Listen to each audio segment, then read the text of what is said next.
There's this piece called internalizing language. That's another part of executive functioning. And what I mean by that is, I used to joke and tell kids it was like, that Jiminy Cricket on your shoulder. You realize now you cannot use that story anymore because kids have no idea who Jiminy Cricket is. None whatsoever. Like even my own kids don't know who Jiminy Cricket is. So now I just say, well, it's like that little angel and devil, right? Because they know that. I mean, that's been kind of around for a long time on your shoulder telling you things. And so this internal voice, early on, it's really it's oftentimes our parents or our caregiver's voice, right? It's telling us, is that a really good idea? Why do you think you're doing that? Nice job. Hopefully it's both good and bad, but it's that voice kind of talking to you the whole time, kind of pointing out things, helping you observe things. So, but if you notice in yourself and in young people too, over time that voice changes, right? Over time that voice becomes a voice of others. And you hope over time it becomes your own voice, right? The parents kind of lose their power, and then friends and the social world kind of take it over, and then hopefully you hope that they kind of have their own voice. And then at some point in your life, you say something and realize it's actually been your parents' voice all along. You ever have those moments where you say something, you're like, dang it. Or you do something, you're like, that's just like what my mom would have done. And you're like, oh. So, okay, that's that internal voice. And that's part of executive functioning is having that become, instead of the world imposing that on you, it becoming part of who you are and naturally being there. So instead of someone, checking in and nagging on you all the time, it just happens on your own. All right, and then the complex problem solving is also part of executive functioning. And so what I mean by complex problem solving is taking a situation, kind of weighing the pros and cons, remembering all the key information that you need, right? Recalling information, and then kind of making decisions based on that, including decisions that are emotionally driven. So this girl that wanted to go to the party, right? What does she do in that situation? How does she approach that?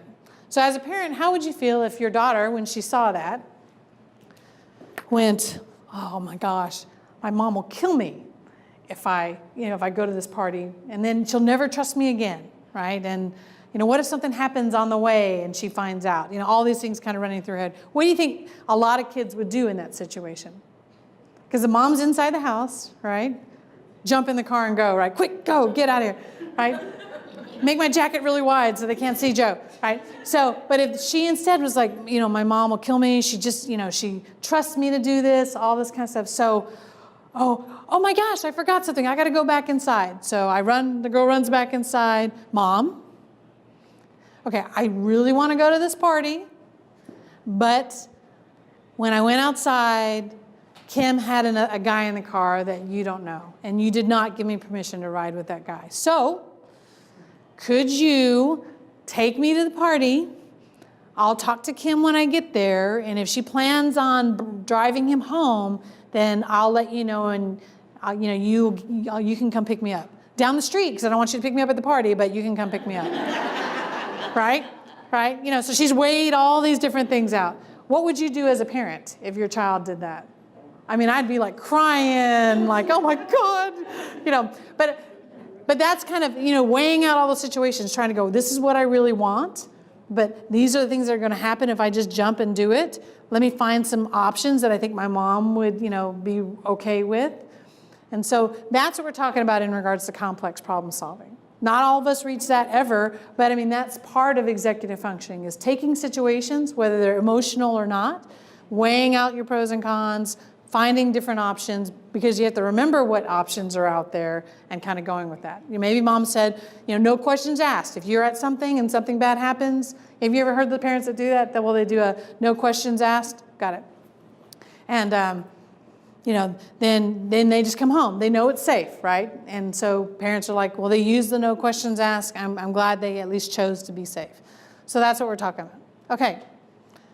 So I don't know if you know, but in Texas, what's a child varies depending on what you're talking about, right? So age of you can consent to sex, the age that you'll be accountable as an adult in the juvenile system is 17.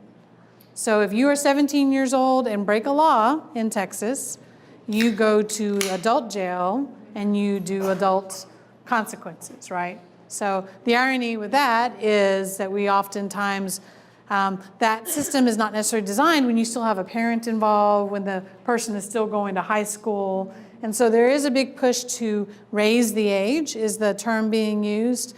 That's on the back end, raise the age to that if you commit what currently is now called an offense or crime, depending on your language. If you commit an offense at the age of 17, you're still considered a juvenile, and we have the opportunity to work with you further along, even past your 18th birthday. So they're also talking about raising the age on the young side, because right now, if you commit an offense at the age of 10, you're in the juvenile system, 10 years old. So, and if you think about the brain, I mean, that's even before we do the bottom up, inside out, the top, right? But they have made some efforts to do that. Texas legislature, just in the most recent legislative session, passed a law that says that we need to try to do things that are different for 10 and 11 years old than we do for others. And so they've set some protocols in place. We in Bexar County have had those protocols for a while now, but they've made it kind of universal across. They've kind of solidified it or formalized it. So we're happy about that, that's the case. And ultimately, the idea would, I guess, be to maybe not make it an offense until they're 12 years of age, which still seems really young. But so I do want to emphasize that I'm not excusing, bad behavior. I'm not excusing an offense. What I'm trying to highlight is that in order to hold someone accountable and in order to rehabilitate them, you have to understand where their brain is at, right?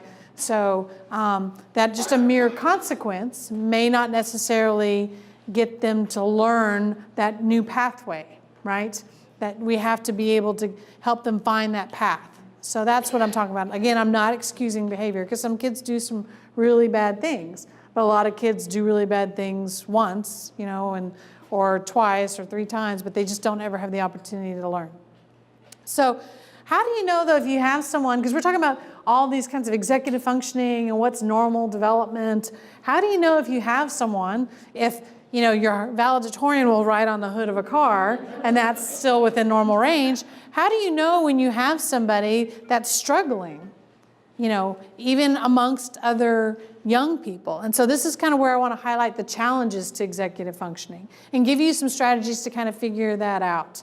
And like I said, please know that executive functioning, it doesn't turn on 1 minute and then stay on, right? There's going to be, days that they're good and days that they're not, and they'll be good in certain situations and not in others. Typically, those good in certain situations is emotionally laden situations, where there's a lot of feeling, especially romantic feelings or social relationship feelings versus, non-social relationship feelings. So how can you tell? One of the things is, do they have a hard time planning a project? And I know I just joked about the whole, the research project on a Sunday night. And yes, if they're not excited about the project, having a hard time is kind of a given thing for a lot of young people. But let's say they have something that they're excited about. Like that example I gave about going to the party, right? I mean, she had planned out all the details down to what she was going to wear, who was going to give her a ride, what time she needed to leave. She really thought that all out, right? Made sure confirmed all the things, all that kind of stuff. So it's looking to see if, even if it's a fun thing, even if it's something exciting to them, do they have a hard time planning it out? If it's like, okay, Saturday, we're going to go to Fiesta, Texas, but you got to plan the whole thing out. You've got to figure out what time we need to leave, how much money we need. If you're going to take somebody, make sure it's all approved and coordinated, that kind of thing, right? Or even if it's just we're going to go to the movies, or when we're at the grocery store, you can pick what you want, but you've got it within this amount of money.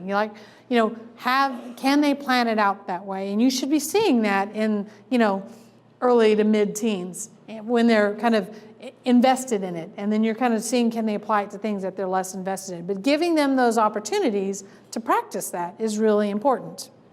Okay, so, but what if it's, what if it's even deeper than that? Or what if you don't have the resources to say, here, let's go to Fiesta, Texas? Or if they're not your kid, where you can give them those kind of projects. A lot of times what we'll look at is, do they have a hard time telling a story from beginning to middle to end? Does that make sense? Can they tell you the story in detail from beginning to middle to end. And with young people, it is kind of a challenge, right? I mean, because they're kind of going in all different directions. And I'll use the girl that went to the party as an example. I hope that doesn't get boring, but it kind of helps solidify it a bit. So for that girl going to the party, I mean, if you had her tell the story, she'd be like, okay, there was going to be this party, and I'm really excited because, there's going to be guys there, and our parents are going to be there. They said they're not going to watch too much, but there's no alcohol, but we were going to go to this party, and so Mom said that Kim could take me, and I was so excited because, Kim's been my best friend forever. And then, in the car was Susie, and she had the cute little dress on. It was kind of like the dress I bought at H&M, which was really cute because it had the skirt, and then I got these shoes over at Steve Madden, but in the back of the car was Joe. And I've heard about Joe. Joe, he slipped this girl something at a party, and then he took the camera and he took it to school and showed all the guys on the team, and da-da-da-da-da. All right, so as disorganized as that was, it was still organized, right? You're laughing. I mean, have you heard young people talk that way? I mean, it's like they kind of go off on these little shoots, but it was kind of flowing along, right? Okay, same party description, but this is someone who's a bit disorganized. Okay, so there was this party, and Joe, he took pictures of this girl, and he took it to, and he was in the back of the car. But Kim had this cute. No, maybe it was Susie that had the cute dress. But I got this dress. I got this dress at H&M, but Joe, but the party's gonna be really cool. There's gonna be people there. So does that make sense? Was that going anywhere at all? Okay.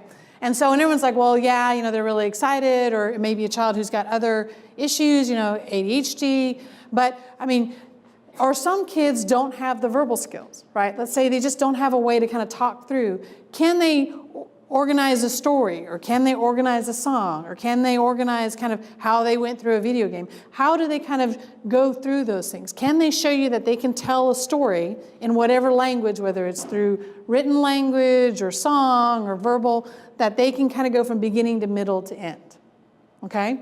So that's one thing to kind of help you see if someone has challenges to executive function compared to other kids their age. And it's very different if a 10-year-old's telling you that versus a 17-year-old, that story. Yes? What happens when an adult? Are we talking personally, or, yeah, okay. So, no, I have a friend.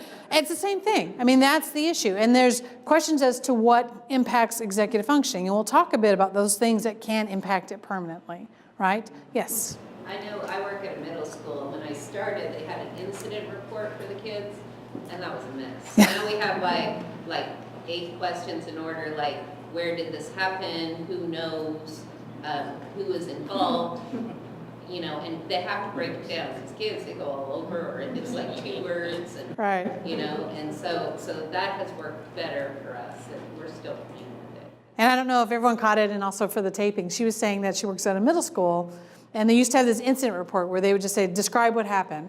And it was like, I'm sure, because I've seen those, it's like chaos, right? Those victim reports. And it's like they would go all over the place, and they draw little pictures on the side, and you're like, hey, not relevant picture, but okay. And so now they ask specific questions in order and kind of get, who was there, what time it was, where was it, what did they do, that kind of thing. So who else knows? So it gets to that. And the question before that is, what if you see an adult who seems to be struggling with that? What is that about? And I will reference that later on in regards to kind of talking about things that do impact executive functioning in the long term. So another thing that can kind of help you figure out if someone has trouble with executive functioning is, do they have the ability to memorize information? And so, because we all have ways that we learn, right? We all have different strategies for that. Some of us, we'll just repeat it over and over again, and it kind of sinks in. There's arguments as to how much really sinks in, but some of us are able just to absorb it that way. Others of us will write things out, or outline things. Others of us have this acronym, we kind of remember the first letter of each word. Or I know people that they have a picture in their head, and they have like little things. It may not be the exact topic, but they have things that remind them of what they need to remember in that picture that they have in their head. And so for the young people that you work with, do they have a way to remember things? And a lot of young people will say, are you kidding me? That's why I'm failing history, or that's why I can't do well in English. And you have to kind of take a step back and kind of look, do they remember other things, like a song, right? Can they hear a song twice when I can barely understand what words are being said in the song and they can nail it, right? Or can they remember all the details? They're on like level 25 of some game with all of these back doors and they remember that, right? So it's figuring out how do they remember that? Not saying, well, if you remember that, why can't you remember this? But you can remember. How is it that you remember that? And you talk to them about the song and they'll be like, well, miss, I see the music in my head or I feel it. I feel like this rhythm or this beat and, it just reminds me of the words. Or for the video game, they'll often say, I have this map in my head. A map is a wonderful way to remember not just locations, it's a wonderful way to remember history or spelling, I mean, if you think about, I'm on this journey from, for Texas history on how where was the Alamo in regards to how Texas, became, you know what I'm saying? So they just kind of remember that, using those same strategies that they use for something else. But some kids, no matter how many times you try to help them develop those strategies, they can't do it. That is a challenge with executive functioning. Maybe even kind of a more permanent kind of thing. Does that make sense? Is this helpful to kind of give a little, okay. All right, so again, that initiating tasks. And again, the testing that is, like you were saying, when I said planning for an event, seeing if they can, like if it's something fun, can they just take it on? Can they just jump right into it? Yes, you can go to the party, but you're responsible for having those parents call me, having all of that happen. If they're like on it, even on Friday at 8 o'clock, they have everything done by the time Friday at 10 has happened. Whereas if that had been a science project, would they have done all of those kinds of things? That's what we're talking about is, are they able to take initiative? But you have to test the limits and not just look at school-based stuff, because that's where oftentimes we see kind of those challenges as caregivers, as clinicians, really having the family think outside the box. Because a lot of times we'll hear families say, well, they have a hard time remembering things, or they won't do anything, they have no motivation. But it's like pointing out, they do have the skills here, it's just how do we apply it in this situation. Okay, a couple things I want to highlight in regards to the teen brain is that teens are more prone to risk-taking. And everyone's like, well, duh, that's obvious. But the brain is interestingly set up that way.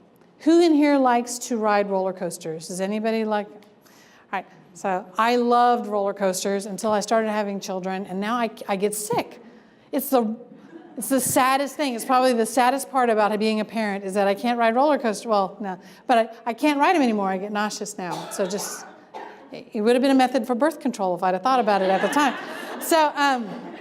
But let's say you have, you're riding a roller coaster, and there's a teen that's going to ride the same roller coaster. And you guys have had this, it's the newest, baddest roller coaster ever. It's the one where you're literally falling out. You know that one that it looks, it's like 89 degrees. I'm like, I don't trust, what is that thing called? A compass on an 89-degree angle. But so it's 89 degrees. You have ridden like a ton of roller coasters before, so you're pretty seasoned at it. That child has ridden the same roller coasters. It's not like their world is any different. They're going to get a bigger rush and high out of that roller coaster ride than you are biochemically, right? Their brain, it's going to be stimulated more than yours, even though same life experience, all of that, right? And the interesting part is that just kind of goes away over time for most people. Now, you do see some adults that still get that same rush, or they have to amp it up more and more. Like the guys in the squirrel suits, I'm talking about those squirrel suits where they jump, the flying squirrel suits where they jump off the mountain and it's like this little cape almost or something.